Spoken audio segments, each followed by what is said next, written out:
everybody, Peter here from the Esoteric Order of Gamers. It's a nice evening, so I thought, well, late afternoon, and I thought I'd come out and sit here and get away from the basement and the wall of games and sit out here in nature and make use of the lovely natural light to tell you about a new game.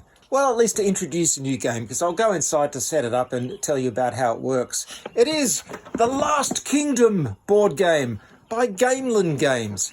Now, I've sort of been a bit of a Last Kingdom fanatic lately. I've just finished the 13 books in the series by Bernard Cornwell.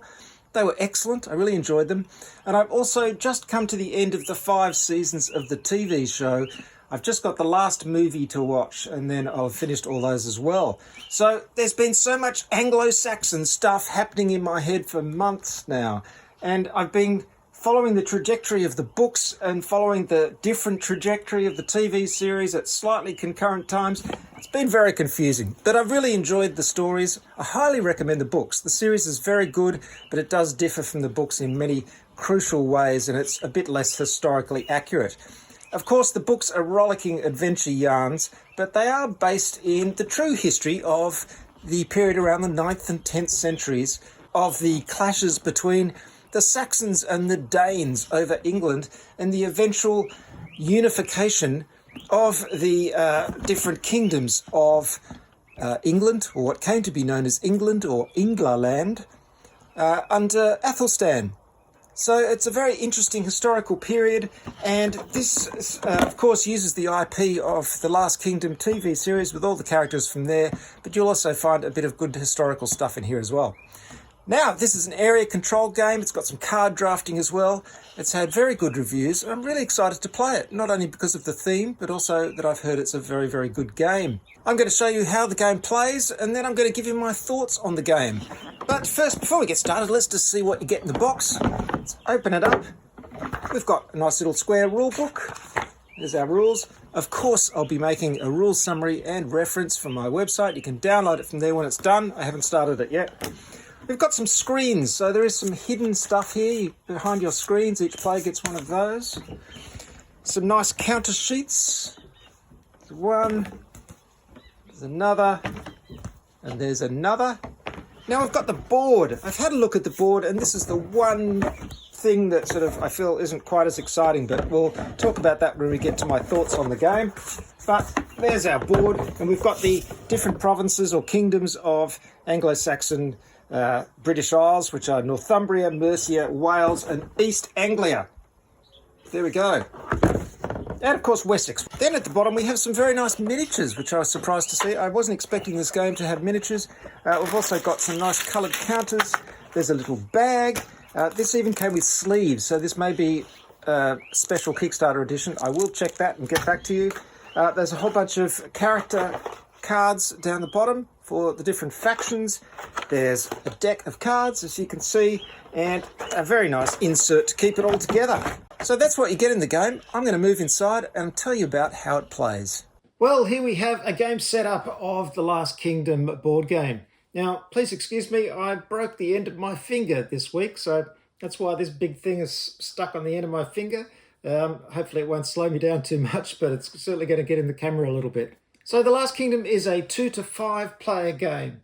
And what you're doing is playing one of the characters from the Last Kingdom books and TV series, and you're trying to control the greatest number of states of Britain in 2 rounds. And during those 2 rounds, there'll be a number of conflicts in all these different areas, and you'll try and dominate those areas in order to win the game and get the most victory points. You have a little screen here that you'll be hiding your victory points behind. You also get some action tokens that let you do various things as well. Now, I'm going to give you a rough idea of the rules, but I won't go into huge detail. This is just to give you an impression of the gameplay. When we set up the board, there's a number of starting armies in all the areas. Now, there's a set number that appears on each of these areas, but you also have a little bag where you put in a few more armies and draw to make up the random extras in each of the states. And that's the last time you'll use this little bag. It's a very nice little addition, but it's only used for this one thing. So you'll put out those extra armies, and then you'll have your initial setup. You draw one of the characters, of course. You get 2 special action cards as well for each character. And during the game, you're going to draft extra cards to use during the rounds. Now, there are two concepts when you're playing this game. One is affinity and the other is allegiance. Your affinity with the various factions is shown on this track on the left of the board. There are the Danes, and then there are three different types of the Britons, which are the West Saxons, the Mercians, and the Northumbrians. You have an affinity with each one of those factions, and that affinity tells you how much you score in victory points if you win a battle in one of these areas. So, for example, if your affinity on the Dane track is at 2, if you win a battle there and you choose to score, say, 5 Danish armies in that area, you'll get 2 victory points for each one of those armies for a total of 10 victory points. So it's very important to try and increase your affinity with the factions that you feel are going to win in each one of the conflicts in order to get the most victory points possible. Now, the other concept is your allegiance, and that's shown by this marker here. It's either Danish or it's one of the West Saxons, Mercians, or Northumbrians, which is the other side. This is also represented by an allegiance ring around your miniature. Now, you can change your allegiance during the game, and this is the whole fun of the game, in that you can swap your allegiance during the game to win in different conflicts and thus score for those conflicts as successfully as possible. And then during the next conflict, if you play the right cards, you can swap over to the other allegiance and try and score really well on that one. Of course, it's a little bit difficult to make sure that you have the maximum affinity to score as much as you can in those factions. So you really have to juggle this allegiance swapping with getting the maximum amount of victory points for each of the factions. And that's the fun of the game. Now, as I said, the game is broken into 2 rounds, and there is a deck of cards for each of those rounds. At the start of the game, you'll be taking out all the heroes you're not using, and then you'll be putting in some of the hero cards scattered through these decks. But at the start of each round, you take this deck and each player gets 5 of these cards. And then you have a drafting round. You pick a card and then you pass it to the next players, and you go around the turn order until everybody has drafted 4 of these round cards, and then they add that to their 2 starting hero cards for a total of 6 cards. These 6 cards are your cards for the entire round. Remember, there's only 2 rounds in the game, so you really have to be careful and play your cards at the right time for maximum effect. In the second round, you will be getting your leader cards back, but you won't get any of the others, so you really want to use them during the round. Now, you may have some instant effects on your cards, and you can play those straight away, but then you move on to the conflict phase, which is the meat of the game. If it's the first round, you place the conflict and succession tokens. Now, the conflict token will show you where the next conflict is going to take place. So the player who controls that has put it in one of these regions. The succession token tells you where the next conflict will take place. So another player is going to place that. And part of the strategy of the game is placing these tokens so you have control over which conflicts take place at what time, so you can get the maximum benefit out of them. Now players take turns in clockwise order taking an action. Now there are primary actions, and when you take a primary action your turn is over, and there are passive secondary actions, which are sort of free actions. You can take as many of those as you like. And the various actions you can take are in your cards and on these action tiles at the top of the board, and also on your player mat as well. So if it's your turn and you're taking an action, you may play one of your cards here that has, say, a primary action that moves armies around on the board. That's just an example. You're trying to move armies into the optimum position, because when every player has taken a turn and they've all passed, we'll be going on to the conflict in the region, which is marked by the conflict marker. Other action choices are shown up here in the top. There's a number of action plaques, and these are placed at the top of the board in a random order. There's one side for 3 to 4 players, and there's another side for 2 players. When you take one of these action plaque actions, it has a cost in action tokens. You start the game with a few action tokens and you can earn more during the game. Also, when you move your leader, it tells you on your player mat how many action tokens you have to spend to move your leader. And your leader has a special ability, of course, which can be very useful during conflicts. Now, when you choose to pass a turn, the actions continue in clockwise order, and they may come around to you again and you may choose to take another turn. However, if you pass and take the Prepare for Invasion token here, your turn is definitely over. You can't come back into the turn order. However, you get 2 advantages. You'll get to place the Succession token next time, and you also get a number of action tokens equal to the number of peace tokens on the board. I'll tell you what those are a bit later. Now, as armies are placed around the board and the number of armies in each area changes, you keep track of the strength in the conflict region that's coming up with these two markers. There's one for the Danes and one for the Saxons, and you do that along this track so you can very easily see who is about to win the conflict, because the allegiance with the highest strength in armies in that region is going to win the conflict. So all the players have passed, you've all had an action, and you move on to resolving the conflict. As I said, the highest allegiance in that area is going to win, either Danes or Saxons. And if you're one of the players who has won, if your allegiance matches that side, you get to score victory points. And what you can do is choose 5 of the armies in that area and then score victory points depending on your affiliation on the affiliation track to each of those factions. You also get a bonus 5 victory points if you're the only winner in that conflict. Anyone who lost the conflict gets 2 action tokens, and if you were the only player to lose the conflict, you get a bonus 2 action tokens on top of that. Finally, you disband excess armies. You can't build up too much strength in each of these areas from conflict to conflict. So you disband down to 5 armies, and you have to do this equally. So if you have the same amount of armies, then 1 army from each of those factions is removed. And you do this until you get down to 5 armies in the area. Once the conflict is over, you place a peace token. Remember, I mentioned peace tokens before. If you get the prepare for invasion action, you'll get action tokens equal to the number of peace tokens on the board. So you place one of these peace tokens showing the side that won the conflict. Finally, you reset for the next conflict. So the conflict token moves to the place where the succession token is, and the succession token gets placed in the next area. If you've got the prepare for invasion token, you'll be choosing where the next conflict is, which is incredibly useful. So just to recap, players get a chance to play those actions and move their armies around and do their special abilities. Then you resolve a conflict area on the board. Then you get a chance to again go around and do actions. Then you resolve the next conflict. And you keep doing this until all the areas on the board have had a conflict. And then round 1 is over. You reset the board, removing all the peace tokens from the board. Get rid of your excess round cards. If you've got any left, you can get action tokens in exchange for those.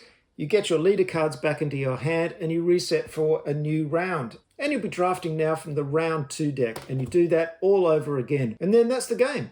At the end of the second round, you reveal how many victory points you have. Everybody counts them up, and the player with the most victory points is crowned the ruler of Britain. So what do I think of the Last Kingdom board game? Well, I really enjoy it. I think it's great fun. Now, I have a bit of a confession to make. I have only played it with 2 players. I know that's outrageous, but life has conspired against me, and I just haven't had a chance to play it with more players. I can only imagine, however, that there would be more conflict, more sneakiness, more allegiance changing. It's just going to be even better. But it does play very well as a 2-player game as well. Surprisingly so, really, when you think of the sneakiness that's involved and the possible backstabbery and allegiance changing. There's a surprising amount going on here for a relatively short, snappy game. And while it does bring to mind games like Blood Rage with its drafting phase and area control, it does feel fresh. It's extremely satisfying not only trying to get your armies into the right position to maximize those victory points according to your affiliation on the track, but also planning in advance, because there are times when you're really going to have to sacrifice one of these regions and say, look, there's no way I'm going to get a decent amount of points on that, but I'm planning in advance for this later conflict region, and I'm definitely going to score big in this one. Of course, your opponent or opponents is going to see what you're doing there and try and cut you off at the pass and stop you getting that big point win. So there's a constant push and pull. It demands your attention all the time, whether it's your turn or not. You have to really keep track of the board state and where the armies are and what cards you have. And the other great thing I love about this is that it works in the fact that it's very limited. You have a limited number of round cards for quite a few conflicts. There are 5 conflicts going on. You've only got that 1 hand of cards to use for the entire round. There are also some interesting actions up in the plaques, action plaques up here as well, but then you have to pay with those with action tokens. So everything feels like the resources are limited. There's only a certain number of action tokens, so you can only get your leader with their special ability to an area a certain number of times. It feels like you really have to have an economy of actions, and you have to think carefully, play the cards at the right time, take the actions at the right time. If you're going to spend action tokens now to do something, you've got to keep in mind that you've got enough action tokens to do that other thing that you want to do in the next conflict, stuff like that. I find that absolutely fascinating, and it's really, really engaging. The characters feel great. They feel like the characters in the books and the series. Of course, Uhtred of Bebbanburg is very heroic, but he does swap allegiances between the Saxons and the Danes, of course, as he does during the series. Aethelwald, for example, his Dane affinity is always equal to his lowest Saxon affinity. So he's always hedging his bets, just like the character in the series, which I just love. All of these characters have a distinctive feel, which is really nice. And they also have their own special action cards that reinforce that as well. One thing that frustrates me is that overall the graphic design is lovely. They use quite a modern font. They use Futura Bold, which is spaced out. Now, I wouldn't normally space out lowercase type in this. That's just a graphic design thing, but it does work in this context. The typography is nice, and then it feels like someone else completely did the board. It is truly one of the ugliest boards I've ever seen, and it's such a shame because everything else looks so nice. Somebody else came along and did the board at the last minute. It's got this horrible sort of jagged, low-res looking line through it. The river that's through the middle is the same graphic as the border, which is very confusing. The logo is almost falling off the edge of the board here. It drives me insane. What happened? This is the thing that you're staring at during the entire game, and it's ugly. It actually makes me want to personally redesign the board and do it again, just so I have something more attractive to look at, which is so frustrating because everything else looks great. So strangely enough, my main problem with this game is not the gameplay. The gameplay is great. It's this ugly, ugly board. Anyway, the board aside, it comes with some lovely miniatures, and I was really surprised to see this. There's some great little character miniatures. I didn't mention during my rules run through that you can bring other characters onto the board as part of your side, so that's great. And they have their own allegiance and everything as well. But they're great miniatures, and they add a lot to the character of the game. Really, I don't have any criticisms of this game, really. It's snappy. It doesn't overstay its welcome. It keeps you engaged all the way through. As I said, it's great with 2 players, and I can only imagine it's better with more. Sorry I didn't play with more players, but my experience tells me that this would be great with 3 and 4. It's a fun, engaging, thinky game, which definitely captures the feel of The Last Kingdom. Now, of course, I've made a rules summary and reference for this game. It's available on my website. Go along to orderofgamers.com, download it, print it out, laminate it, stick it in the box. You'll find it extremely useful. Well, there you have it, folks. The Last Kingdom board game by Gamelyn Games. Some pretty cool stuff. If this interests you, be sure to grab yourself a copy.